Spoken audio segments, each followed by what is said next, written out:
Maseo. My man, Matt. What's up, bro? I'm great, man. Great to have you here. Likewise. I'm glad to be here. Welcome back to Austin, I guess. Thank you. Yeah, we've been catching up here. Yeah, a couple years now, right? Yeah. Shout out to Sean. Yeah, word. Big up Lala. Word up. So, what you got going on at South by Southwest this year? Once again, here DJing everywhere. I got a DJ gig with Fat Lip from the Foresight. And also, I got a show with the crew, Dilla show. Oh, sweet. Yeah. Where it's at, I don't know. I mean, you just got ask here. That one. Yeah. That's cool. I mean, I remember last year you guys played an amazing show I wasn't even able to get to with Brandy and a bunch of people. Oh, man. Was it the Roots show? That was right, yeah. Oh, yeah, and we just popped up. Honestly, we weren't even scheduled to perform. Really? Because you're right. Red and Meth was on it, too. Yep. Yeah. Myself and Pos just showed up, and then the Roots was doing Stay Cool, which is the same music That's as right. Ego Trippin'. That's right. And we came out, and we just rocked, yeah. Oh, man. Yeah, it was fun. It's always fun rocking with the Roots, though. Yeah. Yeah. Yeah, they're great. I mean, they're the pros, the best band in the biz. Yeah, real talk. Yeah. Cool. And so, what are you guys working on right now? You guys working on some new music? Working on this record with Pete Rock and Primo.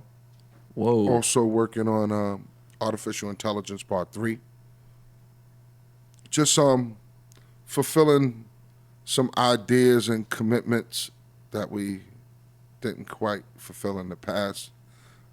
This Pete Rock and Primo idea have been festering for a couple of years now. Wow. And also the AOI 3 is just the completion of the trilogy of Artificial Intelligence that we never got to complete with Tommy Boy. Right. And then here it is. The label we worked with after Tommy Boy didn't want that particular record because they felt like it was taboo. How come? Well, one label doesn't want to continue the last label's thing. They feel like it might be a lack of success there, Yeah. No spillovers. Everybody likes to start fresh. Sure. Yeah. And also it had been a pretty expensive record to make, so we kind of figured out how to make this record cost efficiently. I mean, you guys know Pete Rock and Primo for a long time? Forever. Yeah. Been knowing those guys. I think I could say I know Pete since 90. Wow. And definitely been knowing Preem since about 88, 89. Wow. Yeah. 88, 89, seeing Preem and Guru around the clubs in New York when they were on Payday Records. Oh, yeah, that's right. Yeah. And J. Rue was on Payday as well. Yep, J. Rue was on Payday. I met J. Rue, I say maybe 91. Oh, cool. Yeah, but Preem, been knowing Preem since like 88, 89. We all pretty much recorded at Calliope Studios too. Oh, right, yes. Yeah. Where is that exactly? That's in... Calliope Studios was on 37th Street, 37th and 7th Avenue. Is it still there? I doubt it. Yeah. I doubt it. The building is there, but I don't think the studio is there at all. Do you guys record at a studio now like that, or is it most of the recording done at home? Everybody has home studios now. We've had studios at home since the third album, pretty much. Oh, okay. Yeah, but also we still go to the studio now. We still get up and go to different studios. Preem actually got a studio in New York. Is it headquarters? Is it the old D&D? No, it's not. It's a different spot, non-disclosed area. Because that was the sound of New York for a long. D&D was like that, right? I wouldn't say it was the sound, but it was a spot where a lot of artists would record. It came pretty much after Calliope. It had more of a home studio loft kind of feel as opposed to just a studio. Yep. Like really being in a actual studio. It was more of a cool out spot with equipment. People would just hang out there? Would hang out. Yeah. The lounge area had a pool table and all of that stuff. So, you were able to go up there and hang out at different people's studio sessions just to kind of vibe and. Wow. Yeah. Did you spend a lot of time there? Not really. No. I would go up to D&D every now and again. It was a little too grimy for me. Fair enough. I was at a different space in my life. I was shaving a lot of the grime. Every now and again, although it was a lot of great music that came out of there would be problems up there. Yeah. Yeah, and I just couldn't. I had a family and kids to go home to. You know what I mean? Speaking of which, one of the things I wanted to ask you about was, On the grind date. That was the grind date after you got out of the record deal? Yeah, the grind date was totally after Tommy Boy folded. Okay. Tommy Boy had folded in somewhere around 2003 or something like that. And pretty much we were moving around in the WIA system for a minute, trying to figure out which one of those subsidiary labels we were going to end up at. Elektra had a lot of interest, Sylvia Rhone, but the direction of the music, the direction they wanted us to go with our music wasn't favorable. Put it like this, I was willing to try it, but I knew that wasn't really the sole direction. And the direction they really wanted us to have was working closely with Timbaland. Oh, Yeah. And more pop. I wouldn't say pop. I think what Timbaland did happened to go pop. Yeah. You know what I mean? But he didn't necessarily make pop music, because when Sure. he was doing a lot of what he was doing for Missy and his own group with what was Magoo? it? Magoo, yeah. It was more in the essence. Yeah. It was in the lane of the essence. I like the fact that Tim was, and it's just me judging from afar. He was mixing a bit of like drum and bass with his sound. Like a UK flavor. Yeah, he had that flavor, drum and bass. What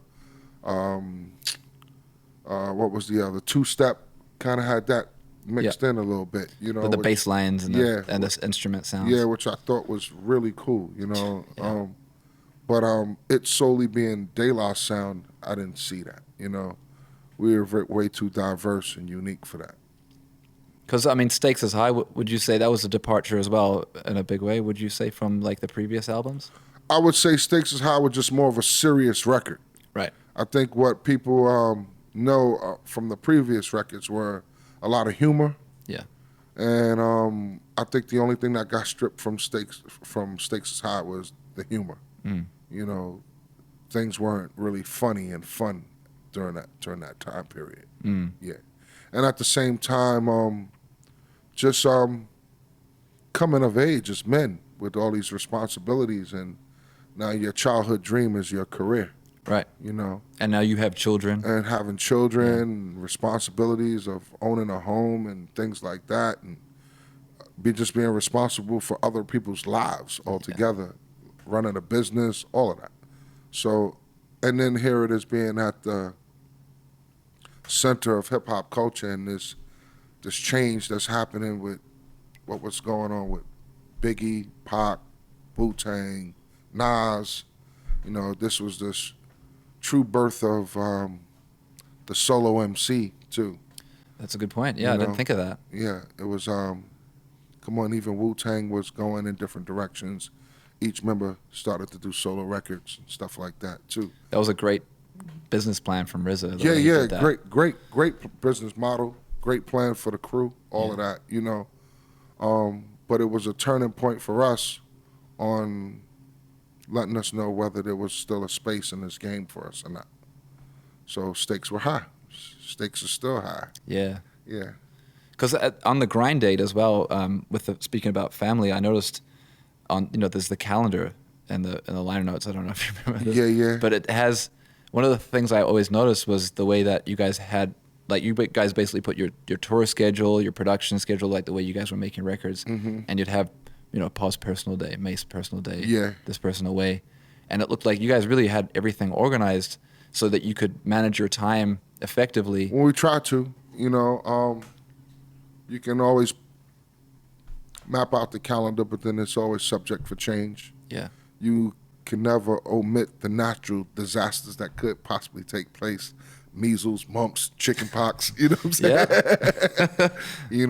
Or just dental appointments. Yeah, or just share, I miss my dad, I need my dad to be home kind of deal, So all of them things, death in the family, all those kind of things still happen. Real life things still go on, man, that can interrupt a real in-depth schedule, So yeah, the dream becoming a real profession and something that's highly supportive of our families, and then trying to balance all of that out. It was a lot easier to do when you were just yourself, you know.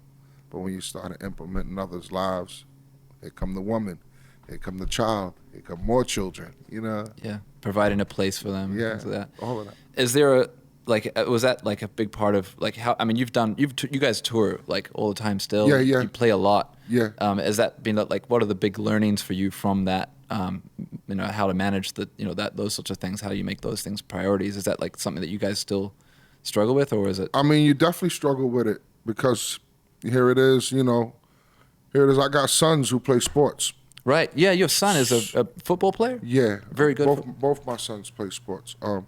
Two out of three sons play sports. Wow. And here it is. Sports and music falls on the weekend.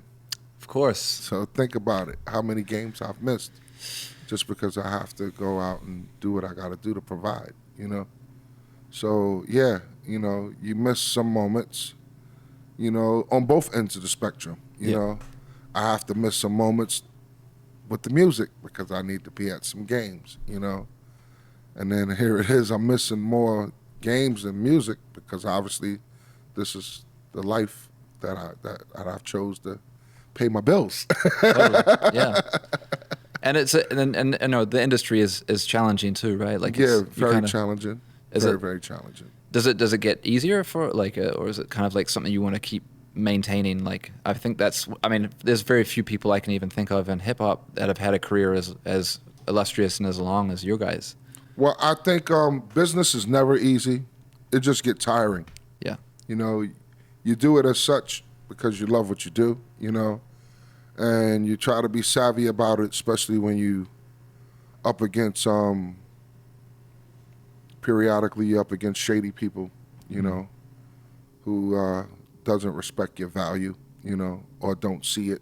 So you are constantly in this mental war of negotiations all the time, you know, and it becomes a bit of a stressful process sometimes, you know, especially when you want to focus on your art, you know, and you want to focus on your family. You want to focus on all the good and fun stuff. Yeah. But, you know, it's the tedious, dirty stuff that you got to get through to get to the fun stuff, you know. Yeah. And that's a never-ending process. But you feel like you guys have, I mean, like you guys have made some pretty big decisions and big, you know, you've made a lot of ground in doing things for yourself and taking a lot of control. Absolutely. I mean, who wouldn't want to? You know what I mean? Like, it's a part of business in any business. You know what I mean? You got to have control of your own thing. Is there a lot of liberation in that feeling? Absolutely. There's always liberation in running your own thing. I think if anybody can attest of working for someone, could be difficult, especially when you got strong ideas, you know. One, having strong ideas that can help a situation grow, let alone two, you know, you work so hard, you're worth more than what somebody could even be paying you, you know. Right. So it's hard to value music, right? Like it's not when you know what you achieved with it. Right. You know. Or it shouldn't be. Well, put it like this. It's not hard for me to value myself based on what I've achieved. You know, those are the things I've learned early on. I knew what my position was when I first got my deal. I knew what my position was once I sold some records. Yeah. You know, the biggest trick in the music business, they want you to not care about the money because they even try to sell that to the fans too. Yeah. Where, you know, where your fans are beat on your back because they feel like all you care about is money. That's a lie, you know. Yeah. What it is that I want to make money off what I love to do, you know. I love making music. And you're really good at it. And if I'm good at it, I want to make money off of it, you know. We all love to be in business with what we love to do, you know, and continue to deliver that passion, you know. It's a good feeling when you know you can wake up every day focused on your true initiatives, you know, as opposed to waking up. I never, you know, dreamed of pumping gas at a gas station for the rest of my life. Yeah, exactly. But it was something that I did when I was a teenager, and I knew that I needed some ends to get to what I was trying to do. Yeah, I did the same. But thing. I did not expect to be working at Texaco for the rest of my life. You know, Yeah. I did plan on quitting that job the same year I got it. You know, just wanted it for what I needed it for and move on to the next thing, you know. So yeah, you know, I guess I truly want the world to know, the fans to know, and I want to speak on the behalf of everyone in hip hop culture. Yo, man, we want to make money off what we love to do. We all believe in getting rich and generation wealth and all of that, you know. I think there's an authenticity in making money when you doing it for what you really love, you know. That should always be the reward, especially when you're doing it good. When you're doing a good job, you should be rewarded 100%. accordingly, you know what I mean? So, and that's like you guys have stayed together as a group through that old. Is there? I mean, has that helped you guys in a lot of ways? You know, you said individuals when they're out on their own, they're kind of at the mercy of people as individuals. But as a group, has that helped?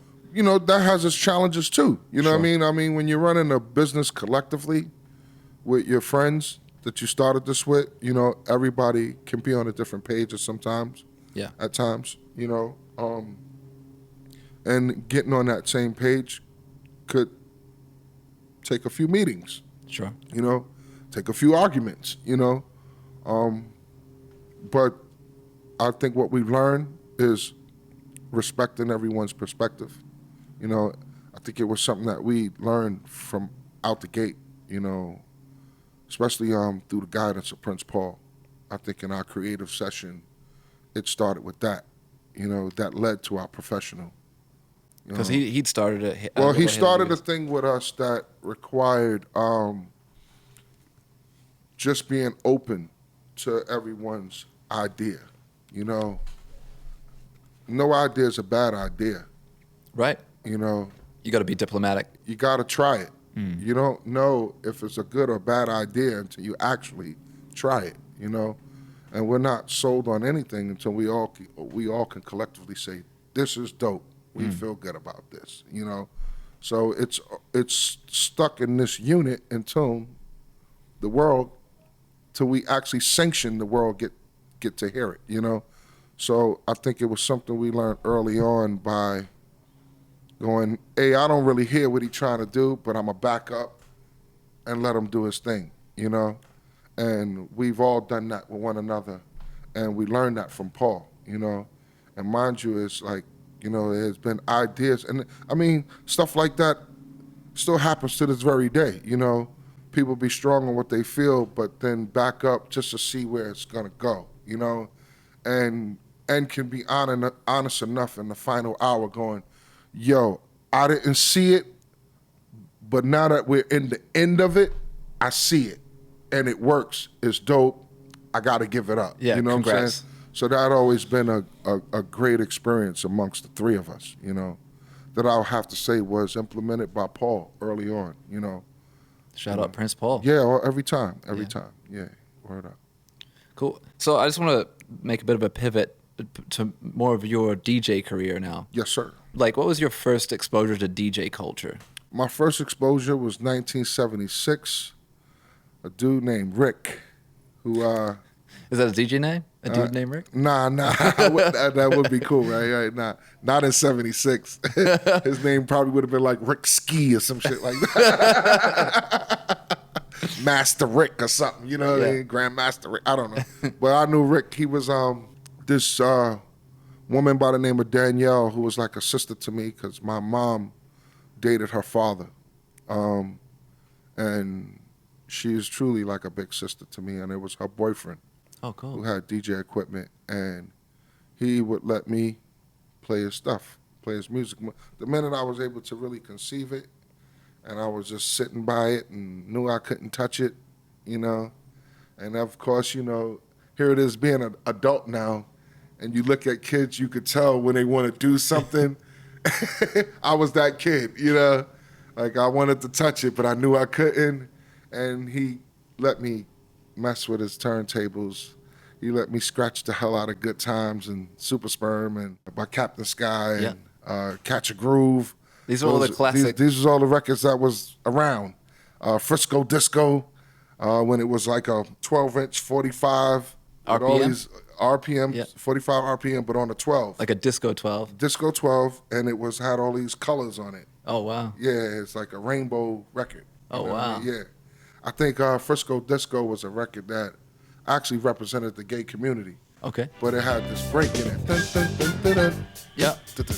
So that was the record, you know. And yeah, it was all those records that I got to play with on Rick's DJ set. Fuck it up, everything. And yeah, 76 was the time I conceived DJing, was messing around with turntables. That was like my toy in the house, whether it was Rick's DJ set or my aunt's record player, you know. And then I got my first DJ mix in 79. What was that like? It was a Spear Sonic mixer, up and down fader. No crossfader. No crossfader at the time. Up and down fader. That was my first DJ mixer. And then my uncle helped me put 2 record players together to make turntables. Literally record players. The record players with the... Oh, yeah. That was like my first set that I ever mixed on. And I learned how to blend by using, the plastic wax from the wax paper from the Chinese restaurant Oh, yeah. that came with the fried chicken. Put the fried chicken in the wax paper. So it didn't spill? I used the wax paper from the fried chicken because the grease would be embedded Oh, wow. on the wax, so it helped the record slip back. Like a slip mat. It was like my first slip mat. Wow. And that's what I would use, and I would play records pretty much around the same tempo. This back when you could play the entire record. So it was like, come on, if a record was 7-8 minutes, you had time to blend. You know what I mean? So I was kind of using the wax paper to help me blend, stay on the groove of the blend to be able to switch to the next record on beat because I had no pitch control. Oh, wow. There was no pitch On the turntables. On those turntables. Well, it weren't even turntables. They were literally record players. It were like component systems With the amp built in? The amp built in, and he figured out how to lift it up and unplug the record player from the connected amp. Wow. And plug it into the DJ mixer, and then back into the amp to generate sound out to the speaker. The lengths you guys go to, man. It's crazy. These days, just plug it in and it goes. Hey, when you pour and you really got to drive to do something that you love, and then, and then once I was on that, I was happy, but then I knew my limitations and I knew the next step I had to get to. And the next step I had to get to was like some real Technic turntables, and that's when you start to think of different things to make some money to get what you need. Now, when I was a young man, I watched a documentary by the BBC, and they have this part where they talk about De La Soul and you in particular, and they have you breaking down, making a beat, and you use an S950 Akai thing. So I'm curious. I remember that day. I still haven't saw that. Really? I have not saw that documentary, but I remember that day. That was a really influential. It was in my house. It was in my basement in my house where I was creating my music. My records was everywhere. Yeah, and I went through a little layout of how I sampled, I guess. Yeah. Looped up a little guitar loop. Yeah, I looped up a David Sanborn record along with some beat that was some drum track. I forgot. I forgot. But I do remember the day. Just going through I forgot what I used, put it like that. I remember it being a David Sanborn record, and I think some Bismarcky hits of Biz's voice, and I made a beat on the spot. Yeah. So you still do a lot of production? Absolutely. And have you done production like the whole time as like De La Soul as well? Yeah. I mean, I'm responsible for me, myself, and I. That's you. Yeah, we all collectively worked on it, but that was my introduction. Because you're a big P-Funk fan. Yeah. Massive, right? Myself and Paul. Yeah, absolutely. Big P-Funk fan. My first P-Funk concert was 1976. Wow. My uncle and my mom took me to that concert. Took me and my brother to that concert at Madison Square Garden. Wow, that was Madison Square Garden. Madison Square Garden, yeah. Did they have the spaceship? They had the spaceship. They had Sir Nose flying through the arena on the bird. Wow. All of that, like Bootsy rocking. It was one of the best nights of my life as a kid. I'll never forget my mother saying, "This the first and only time you could curse in front of me without getting in trouble." And I was able to, goddamn, get off your ass and jam. That was it. I was good with that, you know. My brother fell asleep as usual. Yeah, that was an exciting moment in my life, because then to turn around, 20 years later, 96, I'm on stage with them relanding the mothership in Central Park. So, Serious? Yeah. And I got to, God bless the dead, my uncle, who passed now, but I got to bring him to that show. You know, him and my mother came to that show, and we got to relive a moment. Wow. You know, relive a moment that was clearly a instrumental part of my childhood and influenced me to sample George Clinton, Parliament Funkadelic. Yeah, and then I did other records like Afro Connections, my record. Oh, cool. Keeping the Faith is my record. It's the jam. Swing-a-Logate is my record. I mean, it's always been a collective thing and then an individual thing. Ego Tripping is my record. Oh, wow.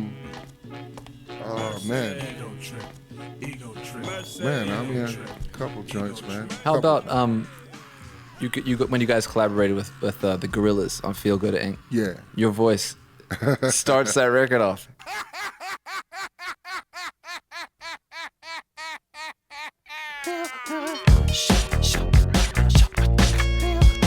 Yo, what's bugged out about that, man? I got in a lot of fights over my laugh. Really? Coming up, yeah. I coming up in New York. First of all, New York happened to be a place where if you were too jovial, you were deemed a sucker.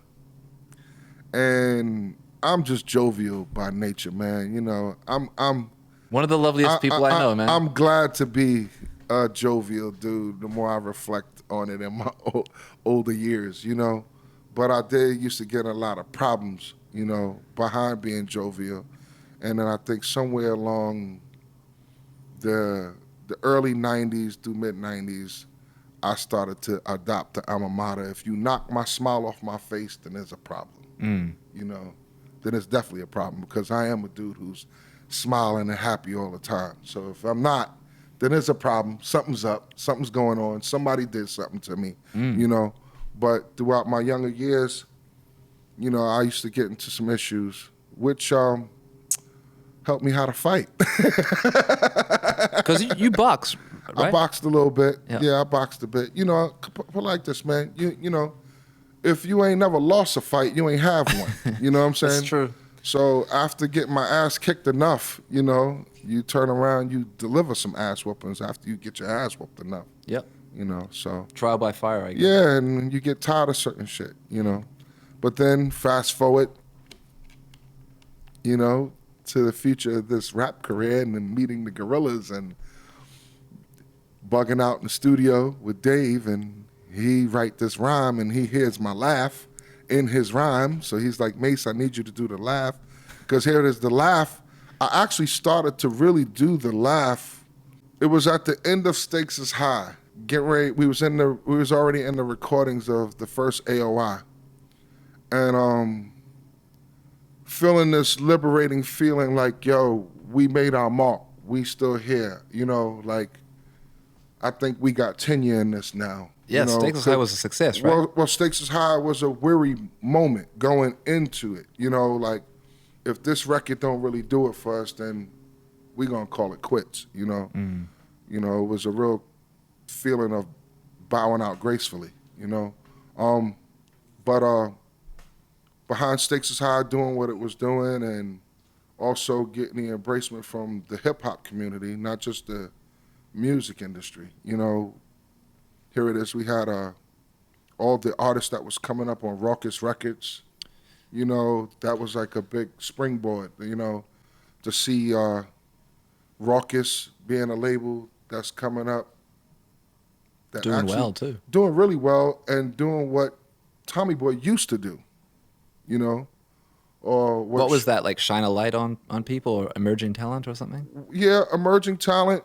You know, Tommy Boy at one point sat at the forefront of the culture by really experimenting and trying dope shit, whether it sold or not. You know, there was a lot of groups like Black by Demand. You know, there was so many groups that didn't make it, but Tommy Boy would experiment in putting things out. You know, Did Dante Ross have any help? On I would say it was a collective. Okay. He definitely played a part, but then at one point Dante left. You know what I'm saying?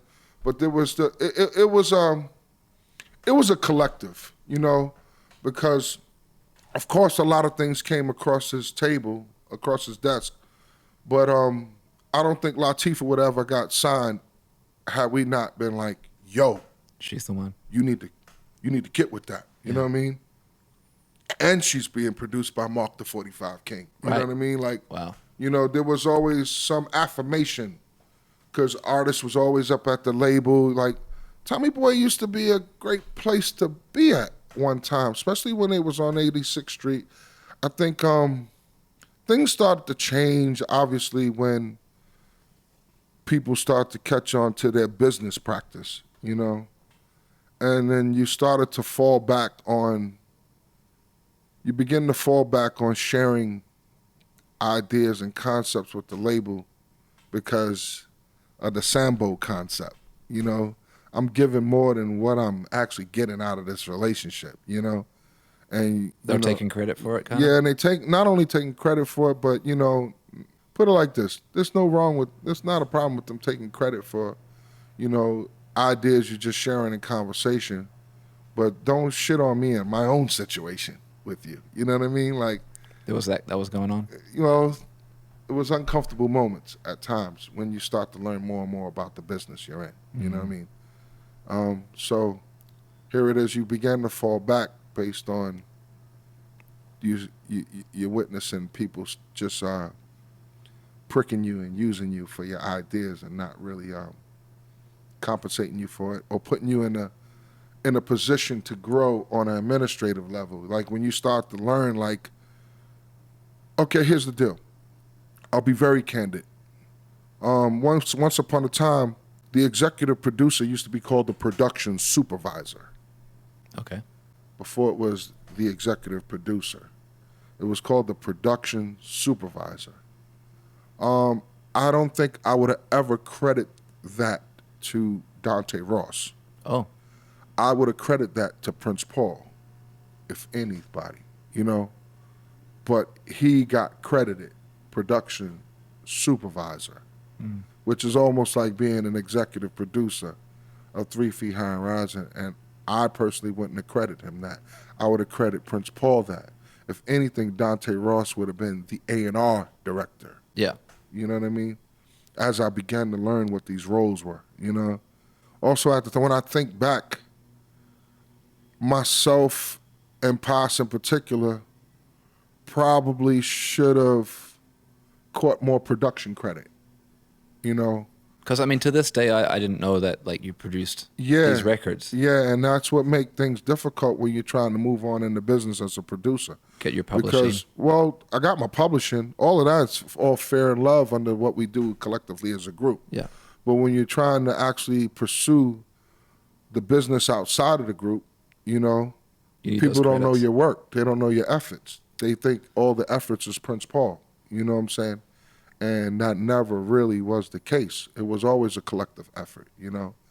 Here it is, even a lot more of the actual singles were myself and Paz, you know, except for the likes of Ring, Ring, Ring. Right. That was Paul. And then here it is, even Ring, Ring, Ring was something we all collectively built on as well, you know. Conceptually. Yeah, like, you know, Paul brought the meat and potatoes of the track to the table, but then there was always that room and freedom to build on it, you know, with everybody's track. You know, it was like if you heard something, we were like musicians when it came to samples. It's collaborative. Yeah, it was always a collaborative effort, you know. But I will give Paul the credit for, Ring Ring Ring was his thing. Yeah. You know, Me, Myself, and I was my thing. Millie Pulled the Pistol was Paul. You know what I'm saying? I Know was Pos. Say No Go. Pos. You know what I'm saying? I mean, Ghetto Thing, Dave. You know what I'm saying? You know, here it is, the likes of the entire sound on Stakes is High is Dave. Really? Yeah. Or, you know, there's only one thing produced by JD, and that's the title track. That's it. Yeah, that's true, actually. That's it. Yeah. You know what I mean? But very impactful and I think not only because it's the title track, but I think that particular track coming from Dilla sounded like nothing else he's ever done. Oh, yeah. You know, so there was crazy. so much emphasis on that because based on what he did for Foresight, what he did for Tribe, what he did for Busta, that was completely different. You couldn't signature that being a Dilla track. I'd never heard anything like that, you know, and to this day, it's like, you know, so unique. The beauty I felt our relationship was with Dilla is that he did his version of De La. He didn't do his version of Tribe. He didn't do his version of Slum V. He didn't even do his version of Busta with us. He did his version of De La. So that's what was always appreciative, knowing like he came in like a member, you know? That's really... He came in like a member, like he was like, you know, from talking to Dilla, like he talked from a place of like being a member of the group, of being a member of Native Tongue.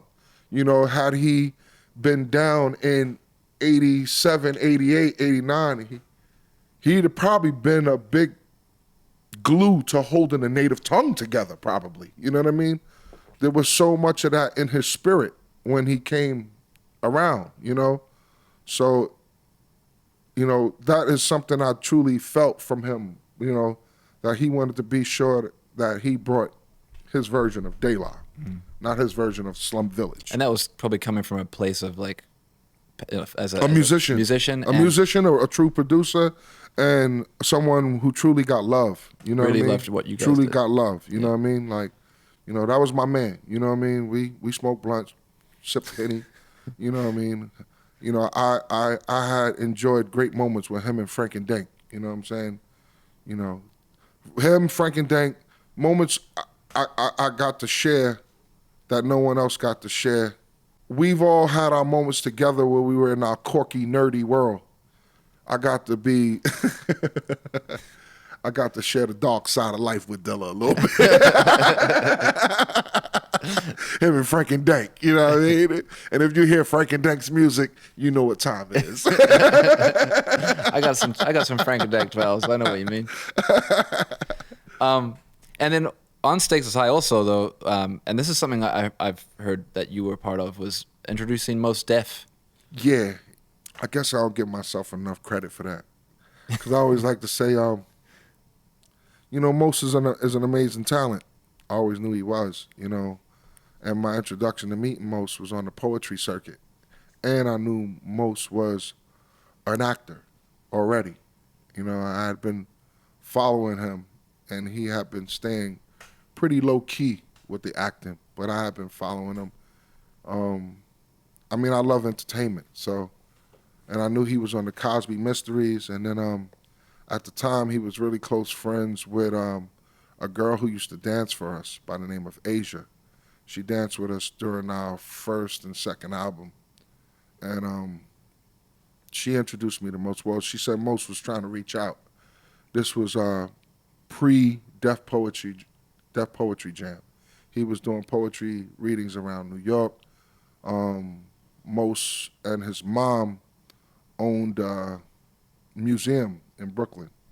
It was like this little mini boutique museum that they had, and they were doing poetry readings in the basement. So he called me out as a DJ, you know, to play that segment of like how they were doing Def Comedy Jam.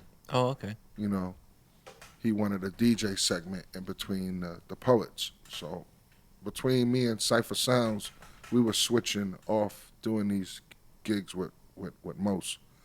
And it was after one poetry reading, dudes was outside freestyling. And Mos jumped into the cypher. And I was like, oh shit, he can rap too. You know what I mean? I had that feeling by the way he delivered his poetry. But when I saw him in the cypher, you know, this corky looking dude wearing Timberland sandals with gold fronts in his mouth. He's got You know, style. he had Bohemian Brooklyn all in him, you know? Wearing a duck mouth Kango, you know? And he was rhyming with Mums and a couple of other poets who I thought were nice, and they were doing their thing. It was in the cypher, and after it, I was like, yo, man, I didn't know you could rhyme like that, man. You real nice, man. He's like, yeah, I love this, man. You know, he's like, I was hoping, you know, I could maybe do some music with Dilla one day, you know? Wow. And I was like, man, we'll see where that goes. I was like, you definitely nice. We need to try some stuff out. But then also, in the midst of all of this, there was a record that I was hearing called, what was the title of the record? Put it like this, the group was called UTD, Urban Thermodynamics. But they became Medina Green, is that right? And they became Medina Green. Mos Def was a member in that group. That's right. I did not know. I had the record. I was loving the record. It wasn't until I saw the video on Ralph McDaniels, and this had to have been like a week and a half, 2 weeks after that poetry reading and seeing him rhyme outside and all of that. And I was like, oh, shit. Like, you know, the video came on Ralph McDaniels. I had been sitting on the record, white label, at that. Oh, okay. You know, sitting on the record, playing this shit, loving it. I believe Diamond D Made the beat? did a remix for okay. it. And I'm like, this record is crazy, you know? Diamond D on a beat's always going to be crazy. And then the video comes on, and I'm like, oh shit, that's Mos. So I called him the same day, and I'm like, dude, what's up with you, man? Like, you got this record? I've been sitting on this record. I love this record. You ain't tell me nothing about it. You know, like, what's up with you, man? I'm a little aggravated with you right now. Why are you holding out on me? Yeah, right? He's basically holding out. And then it went from there. Like, I always like to say me and Mos discovered each other. You know what I mean? He knew this is the route he wanted to come, and damn, he manipulated it well. You know? He stayed low-key with the acting because he wanted to do rapping first. He wanted the world to know him for MCing and being a real MC, a true MC. He's one of the artists I think that did really well in separating music from television and movies. Because it's not like most need to do a record to sell a movie or a movie to sell a record, is what I've seen some artists do. You know what I mean? He doesn't need that at all. He's a true artist. He's a true artist, and on both sides of the fence. On both sides of the fence. I think he knew if he went big screen first, rapping would be hard to do. Yeah. Especially at that period in time. It's a great deal of foresight to know that. Yeah. So, you know, I'm glad to really be a part of his development in this whole hip hop thing. He never really needed no advice. You know, he was somebody who clearly knew what he wanted to do. I think the only advice I lent to him was staying at Raucous for that short period. You know, making him really see the dollars and cents in that relationship, being able to make a lot of money off a small thing, you know, and that's just reflecting on my own situation and going, yo, man, do it different. Just Such do a it gift, different. man. You know, you could be a big fish in a small pond over there. Rawkus is just coming up, and you're like, you could do major things right now. Already it was like Jive Records was calling him, Geffen was calling him, you know, Majors was calling him. This was a major label thing at this period in His time. status was that. His status was there. Come on, he was rocking with us, and his value was building strong with no record deal. You know, we took him on tour, everything. You know, tour. You know, most was an additive to what we were doing. You know, not like we needed him, but when we had him, it was that much more. You know what I mean? And he put in the work. He was like, you know, he was crowd surfing and all kinds of shit. You know, he picked up on the routines quick. You know what I mean? It was dope that he fell in line, you know, with what was happening with the routine, you know, and then the way we positioned him to do his thing when it was time for him to either do his 1 or 2 songs, or even when we did Big Brother Beat. Like, he was just a total good marriage to what we were all developing and doing, you know. And then to have those options, I was like, bro, stay at Rawkus, be a big fish in a small lake, at least for a little while, you know. You could totally structure this deal the way you want. You know, I don't want to go into the intricacies of his numbers and things like that, but, you know, that first single he did with Rawkus, he did really well, you know, and he did well in keeping his options open where, you know, I think Mos did the best he did the best business in this music and acting, as far as I'm concerned, you know, where if you could see how he moves totally free, you know. He has the freedom to do a lot, you know. He benefited from your experience through that. Yeah. Anybody who has some tremendous success learn from their comrades or, you know, who they look up to, you know, based on what we've done and what we didn't do, you know. And there were some things in our personality that didn't allow us to do certain things. But I felt most could do it. I felt Common could do it, you know. You know, one of the biggest things they had going for them is not having to share a decision. Mm. They're their own decision maker, you know. And each member in De La is a front man in their own right. You know, it's all how you swing the diamond, you know. Things I would want Paz to do, he wouldn't do based on his front row, you know. And but I clearly saw that Mos could do it. I clearly saw that Common could do it, you know. And I'm glad it all worked out for them, really, you know. I think De La's alma mater was always just to focus on music and being a group, you know. People always told me I should be going into TV or what have you, but I didn't see all of that stuff for myself, I guess, until now. Yeah. You know, just based off of doing stuff like the Gorillas and things like that gave me a little more inspiration. And Sean and the other friends telling me like, yo, Mace, you got this character that you could kind of explore a little bit more. Oh, yeah. But I always saw myself in the executive record company type of position, I guess, that most DJs end up going into. You know what I mean? I always felt myself to be a true architect. Right. For the culture, you know. I come from the essence of really being that backbone to an MC, you know, and helping them see the broader picture of an audience as opposed to what they just see. Because sometimes a MC/artist can only see within their circumference. You know, they don't really think about the rest of the world sometimes.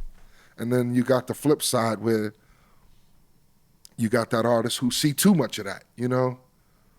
I try to help bring that balance in what they need to do for themselves and then also what they need to do for the people that they want to buy their music. You know what I mean? Like, come on, we DJs. That's what I was going to say. Yeah. It's a DJ perspective in a way, right? Yeah, it's definitely a DJ perspective of actually reading the crowd, reading the audience. Seeing what works. Yeah, what works. And having the ability and the blessing to travel the world, I see it a lot broader from culture to culture. demo to demo, you know.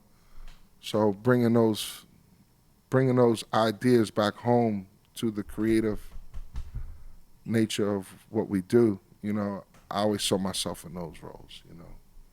Would you want to do that still? Like Yeah, create a hell yeah. I record mean, label? I do it naturally. I can't help myself. Honestly, I can't even help myself. So it just comes, you know. Only time I find myself falling back is when I feel no one is really appreciative, or you could tell when somebody's actually trying to steal your ideas. Yeah. You know what I mean? Or they want you around is just for that. You know what I'm Yeah. saying? You know, you begin to feel the maliciousness in what people's intent is for having you around. You know? Sucking the energy away. Sucking you dry. Yeah. You know, the L.A. way. I call it the L.A. way because you know how Los Angeles is. You know, they all like to suck everybody dry. The Los Angels, you know. There's a couple good folks, but I know what you mean. Trust me, there's a lot of good folks out there, but based on the history of Los Angeles, you know what it is. They like to suck you dry and then throw you out to the wolves, you know. The minute they can't get no more out of you, then, you know, then they start the smear campaign, you know. It's crazy that the music industry can you know, chew up and spit out so much talent. Yeah, it's horrible. I mean, and it's unfortunate. That's customarily and standard. But it's also super inspiring that, like, you know, going back, not to repeat myself too much, but the fact that you guys are like a total anomaly to that. You know, you guys have, you know, I mean, I talk about this with my friends a lot, is, you know, having a music career as an artist there's not many in any generation, you know, that you can look back and be like, yeah, they are that generation's this, you know what I mean? Like, you know, that's exactly what you guys are. You know, are you this next generation's De La Soul, or are you going to be like what you guys have created from, you know, what your career is like 30 years? 30, yeah. I mean, up to the date of, I guess, 3 Feet High and Rising, yeah, 30 years. But even before that. But before then, yeah, it's like, I mean, our friendship goes back 35 years. Pos and Dave may a little bit longer, but my relationship with them is 35. I moved to Long Island in '84 From Brooklyn, New York. Yeah, and then yeah, it's been, and here it is. It's been a trip because I have been trying to make music in the music business since I was 11, 12 years old, and in particularly hip hop. And moving to Long Island, I thought I was moving further away from my dream. Mm-hmm. Especially And, Brooklyn. Yeah, especially when it was at that time happening in the boroughs. You know, you like, this is where you need to be for this to go down. And the goal was trying to get on radio. You know, for anybody who grew up in the boroughs, you know, it was all about trying to get that record up to Mr. Magic, Red Alert, Chuck Chill Out, you know, and then later Marley Marl, you know. So it was about being on radio, you know. And I thought I was moving further away from that when I moved to Long Island, because here it is, Long Island is the countryside of New York, just like Westchester, New York, you know what I mean? So you felt like you had no credibility going out to the burbs, you know. But that's where it all happened, you know. And I represent Long Island to the fullest. Although I grew up in Brooklyn, I represent Long Island to the fullest because that's where it started. That's where the change happened. That's where De La began. You know? Uncle Rick? Oh, Rick. Was he Long Island? Rick from the Bronx. Oh, Honestly, Rick is from the Bronx. My sister's from the Bronx. Okay. You know, this was the stint of, you know, that stint in my life is when we were just moving around a lot, you know, and I was poor, really poor, living different places. And my mother was just, she had a really nice boyfriend at the time, you know what I mean? Yeah, we were up in the Bronx pretty often, and Rick was like a big brother, man. That's all I could truly say. Like, you know, he reached out, I'll say like 5 years ago. Rick had reached out because he heard me tell a story to someone, and he reached out. He hit me on like Facebook somewhere, and I was excited to hear from him because I guess he was surprised I remembered him like that, you know. It's funny how you do though. The people that change your life so so monumentally, I don't think they don't think they've done that much. Yeah. Like I have a friend who showed me how to DJ, and he's always like, "Oh, you always say I'm doing this. You showed me everything," but he's like, "You showed me stuff, you know." Yeah. And I was like, "But it's." I mean, I also attribute it to some other guys, but he was the one who allowed me to touch his equipment. Yeah. You know, I had other people who wouldn't let me do it. I had an uncle, you know, who would scream on me, you know, because he knew I touched his stuff when he was away. Yeah. And I would try to put it back the way he had it, but somehow he knew I touched his shit, you know what I mean? Whether it was my fingerprints on the dust covers or whatever. I was always like, how did he know I did put everything back, you know? I mean, that's a sacred thing too. A man's hi-fi, like his car, you know. Yeah. So, you know, my uncle, and his name was Cliff. He was definitely one of my main inspirations as well, but he wouldn't really let me touch it. That was the thing, you know. But he was the uncle that gave me his records later. Sweet. Yeah, he gave me his records later. Like somewhere in the 90s, he gave me his records. He was like, yo, man. He was kind of done with DJing. He actually became a hell of a photographer and an accountant, you know. But he was one of the baddest DJs in Brooklyn as well. He was my uncle who lived in Bushwick. So, you know, but he was the one that would not let me touch nothing, you know. But yeah, that was that stint in my life that was very influential, you know. And then when I moved to Long Island, it was like, damn. But then things started to happen. Meeting my guys, meeting Poss and Dave in school, actually summer school. Then meeting Paul at the parties. Paul was DJing lots. Paul was DJing. Paul was already the DJ by 85. Paul was the DJ for Stetsasonic. That's right. You know what I'm saying? Paul was always going out to the city doing battles and stuff like that. I think Kid Flash was one of his good friends, and he was just showing up at a lot of places. Easy G from Original Concept. Remember the group? Knowledge Me, I'm it. The DJ from that group, he was also a badass DJ. I want to say his name was Easy G. Him and Paul were very close as well. They were battle DJs. And Paul linked up with Stetsasonic somehow, became a member of the group, and then he was constantly on tour, coming back and forth. He would show up at the neighborhood parties. Paul would do like 15, 20 minutes of some tricks until guys was trying to record him to sell their tapes? Well, steal his routines. Oh, yeah. That was always the bullshit. Recording him to kind of learn his cuts and stuff like that. So he would, minute somebody had their eye on that, then Paul would get off the set, you know. But seeing Paul at these parties, and we developed a relationship, I got kind of known pretty quick around the neighborhood, behind DJing, sharing my records, playing in the park as far as basketball and stuff like that, and then a couple of fights here and there. You know, who's this new dude? He just beat up so-and-so, you know. Get your rep. You know, I wasn't looking for it. Just, you know, when you're the new dude in town, everybody's trying to touch your chest, you know. So my chest was constantly getting tested.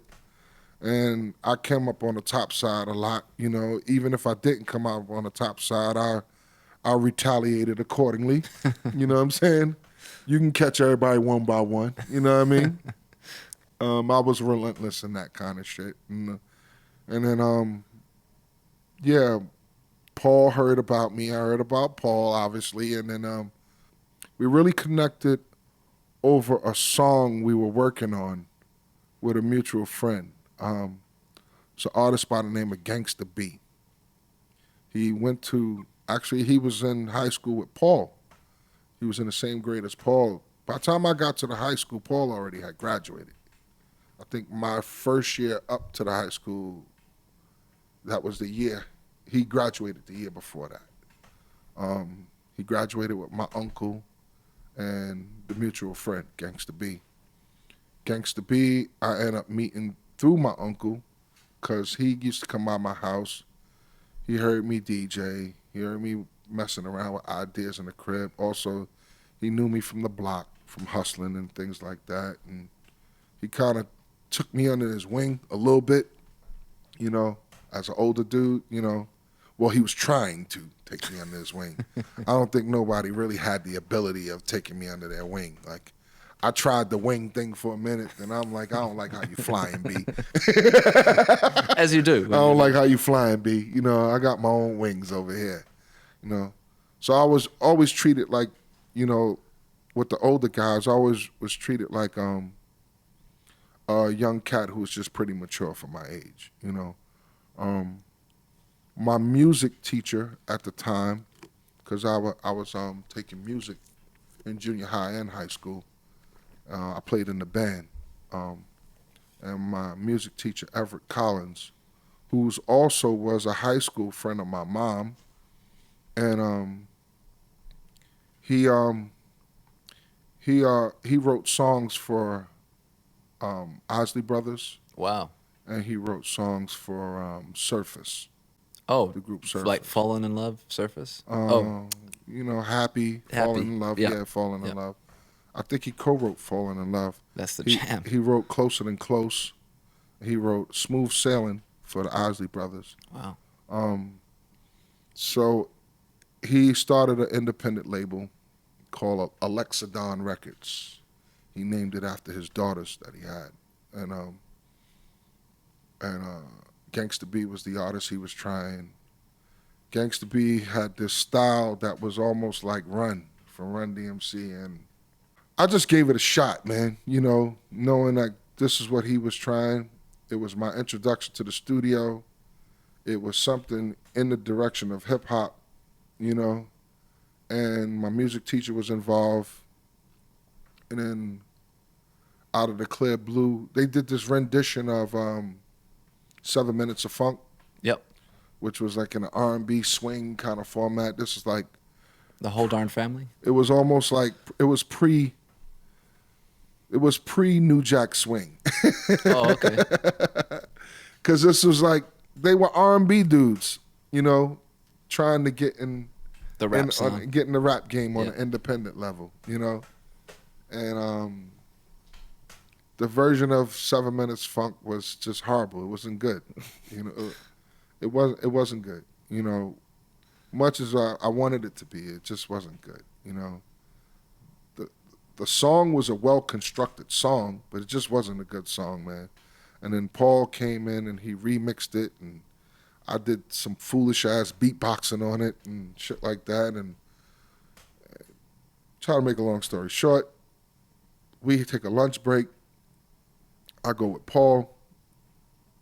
He pulls me to the side and go, yo, man, what do you think about what's going on? When I think about it in hindsight, that was Paul trying to get out of it, you know? Because I think he felt like he did all he can do. Now what we both experienced in the studio was like, it's a waste of time now. It's not what you wanted. So he was definitely trying to figure out his exit. I didn't know that at the time. So, but me knowing Paul now, that was his asking me what was up to figure out what his strategy was going to be. And when he asked me, I was like, look, man, I don't really like what's going on. I'm here trying to figure out my opportunity, you know. They don't let me touch anything in the studio but this Synclave keyboard, and that's it. And there's no turntables, there's no records, there's nothing else around that's, you know, associated to what we're trying to do here. Yeah, and I'm like, yo, and I don't like the song. I just don't like it, you know. And Paul kind of chuckled and was like, you know, I guess the brutal honesty out of me, especially when we just met, you know. And then we went from there, you know. We kept talking. He was like, yeah. He's like, I don't know what they're trying to do, blah, blah, blah. I was like, look, man. I was like, look, I'm just trying to figure out. I'm working on something else with two other guys, you know. No one at this time even knew Pos and Dave rap. Like, we were kind of like private with our thing, you know. I said, yeah, I got some stuff I want to play you. He was like, yo, you keep saying that every time you see me. He's like, you got any of that stuff with you now? I was like, no, I don't. I said, I don't bring the music that I'm doing with them around these guys. I was like, it's total apples and oranges. You know what I'm saying? I was like, I never brought it around because when I'm listening to what we doing here, it don't even equate, you know? So, but trying to figure out the way in, you know?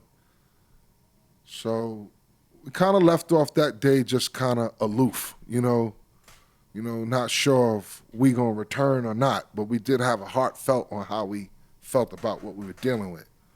Then Paul came up to the school a couple of days later, just passing through. Around this time, I could say the only two people that were allowed to come up to our school without having to worry about cops being called on them for trespassing was Prince Paul and Biz Markie. Oh, wow. Yeah. And Biz Markie's from Long Island? Biz is from everywhere. I mean, he primarily grew up in Long Island. I don't really know Biz's story too much. I think Biz was a foster child at some point, so he was moving around different homes when he was young. And Long Island was a big stint, you know, in his growth from his teenage years. You know, he used to come up to our school religiously, giving out flyers. He actually knew a lot of. I mean, him and Paul was close. There was another DJ in our neighborhood by the name of Divine that Biz was close with. You know, Paul Carey, you know, superstar. These are like Long Island greats. Biz was around these guys a lot, and Biz used to give out a lot of flyers up at the school. And by him being so charismatic and funny, you know, the principal would allow him to be up there, you know. He didn't cause no trouble. And, of course, Paul's from Amityville. So and with Paul doing what he's doing in the music business and still coming up to the school, it was like good role model. It was kind of a good look, you know what I mean? But he came up there one day and he was like, yo, what's up? What's going on? I was like, nothing. I'm really supposed to be going to the next class. I was like, nothing. What you doing? You know? He was like, nah, I just came up here. He's like, see what's going on. He's like, what's up? I was like, it's like nothing. He's like, let's ride. I rode out with him. Paul at the time was driving like this sky blue Grand Prix, like 77 Grand Prix. He used to always buy these cars and paint them up, hook them up, put a sound system in it, put rims on them. He used to, like that was a Long Island thing, hooking up cars and shit, you know. We rode out. He playing me stuff on the In Full Gear album before the In Full Gear album comes out. And then he also started playing me stuff that didn't make the album, you know? And I'm like, wow, this stuff is crazy. And it was like along the lines of the things we have been working on via... That's a Sonic record? That's a Sonic record, you know? Like, this is stuff like, it falls in line with what we doing in the crib, you know? And that's when I was like, yo, man, I really got to play you some stuff. He was like, let's go get it right now. So we go to my house. We go get the cassettes. I get these cassettes, and I played them plug tuning like 5 different ways. I played them The Idea of Magic Number, which was produced by Paz. Wow.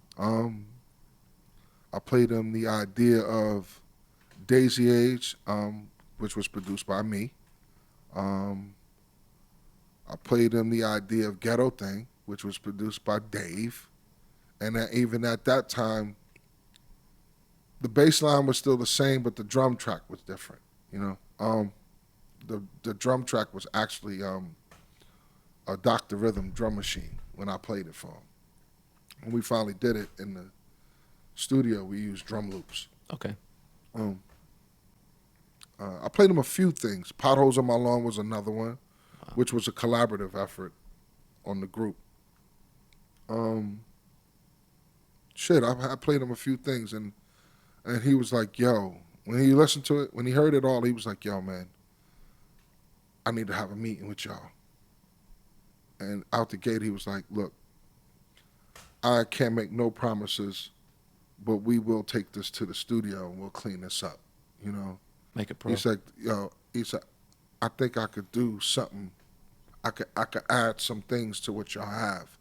I mean, it was an excitement it was an overwhelming excitement on both our parts. You know, a bulb went off in him. Mind you, I'm spending a moment with Paul at this time where he's playing me the In Full Gear album, but then he's also lightly expressing his gripes about the album and things that aren't making the album, and things that aren't making the album because he felt like it wasn't making the album because he produced it. And I can understand that feeling. I get it, based on the dynamics of what Stetsasonic also was at that time. Because that's like 8.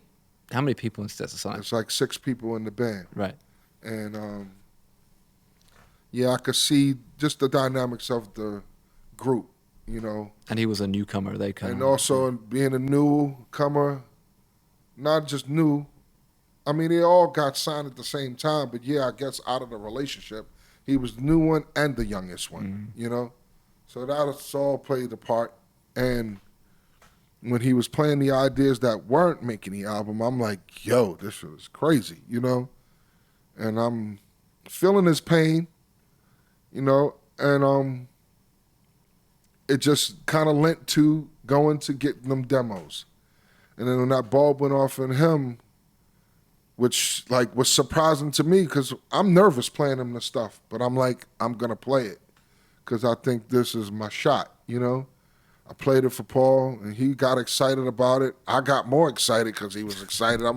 He's like, I need to have a meeting with you guys. I felt like I was really on at that point, you know what I mean? Like, he's like, we need to have a meeting. He's like, I don't know if I'm going to be able to get you guys a deal, but I'm going to try. He said, but we're going to go in the studio. He's like, we definitely going to go in the studio. Because I'm playing him like second and third generation tapes with hiss all over it from just dubbing it and dubbing it and dubbing it just to make a song, Paul's tapes. Yeah, Paul's tapes, all of that, So we finally started putting some money together, going to the studio to do plug tuning, freedom of speak. That's where things start to go from there. We did those 2 songs, and it was Daddy-O and Paul who started shopping our demo around.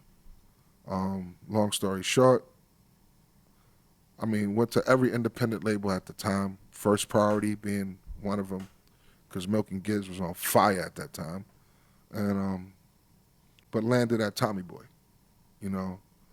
The opportunity of going at Tommy Boy, it just felt right, especially that comfort zone of being with Paul. We could kind of springboard off of whatever decisions Stetsasonic is making over there, Until things started to jump, things started really, we started to have success that Stetsasonic wasn't even having. So things started to trump what they were doing, and we really had to start stepping up our game on educating ourselves on what we're dealing with here, But yeah, the whole connection to Paul and whatever his gripes were with the group at the time and us just trying to get in, yeah, and totally being frustrated with the Gangsta B project, you know what I mean? That lent to the door opening up for us and Paul, It's so rad to hear like how that story has worked, because you've done similar things to what Paul was able to do with you guys, with Mos and all these sort of things, in a way of mentoring and opening up doors. Well, I don't know if Paul will ever recall this or remember this, but to this very day, I'm so appreciative and thankful for Prince Paul. My relationship, definitely. I know the group feel the same way, but it definitely started with me and Paul. They didn't even know Paul at the time. You know what I mean? I was the one running into him all over the Ville, just off of other mutual friends, and connecting as DJs too. Yeah, connecting as DJs. Yeah. Really connecting as DJs. It's a lot to be said for that. Eh? Yeah, and very thankful of that relationship because it all led to this. Even the things he taught me, you know, and I asked him, you know, what could I ever really truly do to repay him? And all he said to me was just do the same thing for somebody else. And that's all I've been trying to do since then, you know. And I think it's naturally in my nature, you know, to help people out, you know, especially when it's this thing here, you know. You know, I mean, I've helped in a lot of other things, but when it comes to this music, I actually get excited about it. You know, I think I have a knack of seeing something in somebody that they don't even really see in themselves, you know. Give them the confidence. And trying to help them bring it out, you know. And, yeah, that's where you got Mos Def. That's where you got Phife Dawg. That's where you got A Tribe Called Quest, period, you know. And here it is. Tribe was coming anyway, but I think it was something we were doing that instilled a certain confidence in Tribe, you know, because Tribe was on the jungle, but there was a lot of that path on the professional level that they followed us. You know, they could have easily went with Warner Brothers or Red Alert Productions, but they tried to do something different, you know. Well, here it is. We were already doing something different, you know, and a lot of people were wondering why we didn't continue to go with like Red Alert Productions and the whole Jungle Brothers alma mater. But I keep having to remind people I didn't come in the game through Jungle Brothers or Red Alert. I came in through Prince Paul and Stetsasonic. So my business model and structure was a little different. Who I was paying attention to and who I was following was a little different from who I was hanging out with, you know. And who I was hanging out with had something else going on, you know. And I was paying attention to what they were doing. I felt like what they were doing worked for them. I don't think it would work for us. I didn't have a record like I House You. You know what I'm saying? That's a big record. I had plug tuning. You know what I'm saying? If this is the time in my life, I ain't even have Me, Myself, and I just had plug tuning. You know what I'm saying? So it was all different for us than it was for the Jungle Brothers. Not only that, Jungle Brothers also even had an album at that time. So they were just at a whole different space and time than where we were at, you know. Career-wise. Yeah, career-wise. I mean, it wasn't even quite a career for me yet. Yeah. You know? To start now. Yeah. Just getting my feet wet and getting some neighborhood love, you know. P. Fine playing my record before Red Alert could even play my record, you know. When Red Alert finally played my record, that's when I was like, oh, I've really arrived, you know. But even in that, I was pretty much, like, knowing all the war stories of Grandmaster Flash and Cold Crush and all of that, you know, rappers who was making records and still had day jobs, you know what I'm saying? Those stories were very vivid to me. So I knew, like, I was pretty much prepared to go to the military, you know what I mean? Like, I was still in high school when Plug Tuning came out. So I was in my last year ready to graduate and move on with life, you know, as such, you know, and the opportunity kept coming back. And when the opportunity came back to do Potholes in My Lawn and Jennifer, and then leading to doing the album, you know, that trumped finishing high school. To say the least. Yeah, Trump, you know, next thing you know, I was cutting school.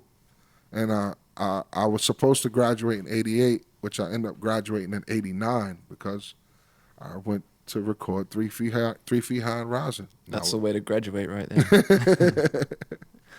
there. Yeah, so, yeah. It's crazy. Man, Mace, thank you for sharing all those stories, man. Nah, brother. Anytime, Matt. You the dude, man. You are the dude. Know what I mean?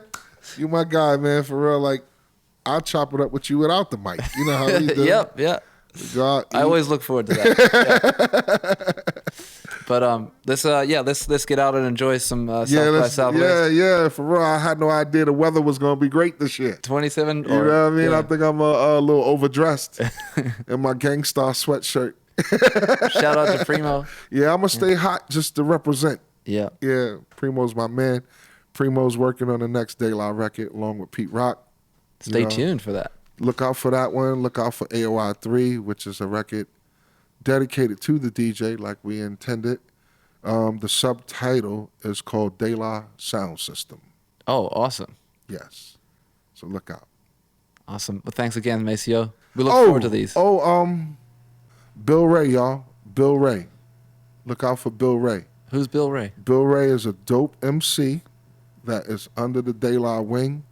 I'm producing his music. We got some records out now. He got a song out called Cut the Check with Sadat X on it. Oh, wow. Yeah. Brand Nubian. Yeah. A record called On My Mind that's really about to come with Pevin Everett. Oh, wow. Yeah.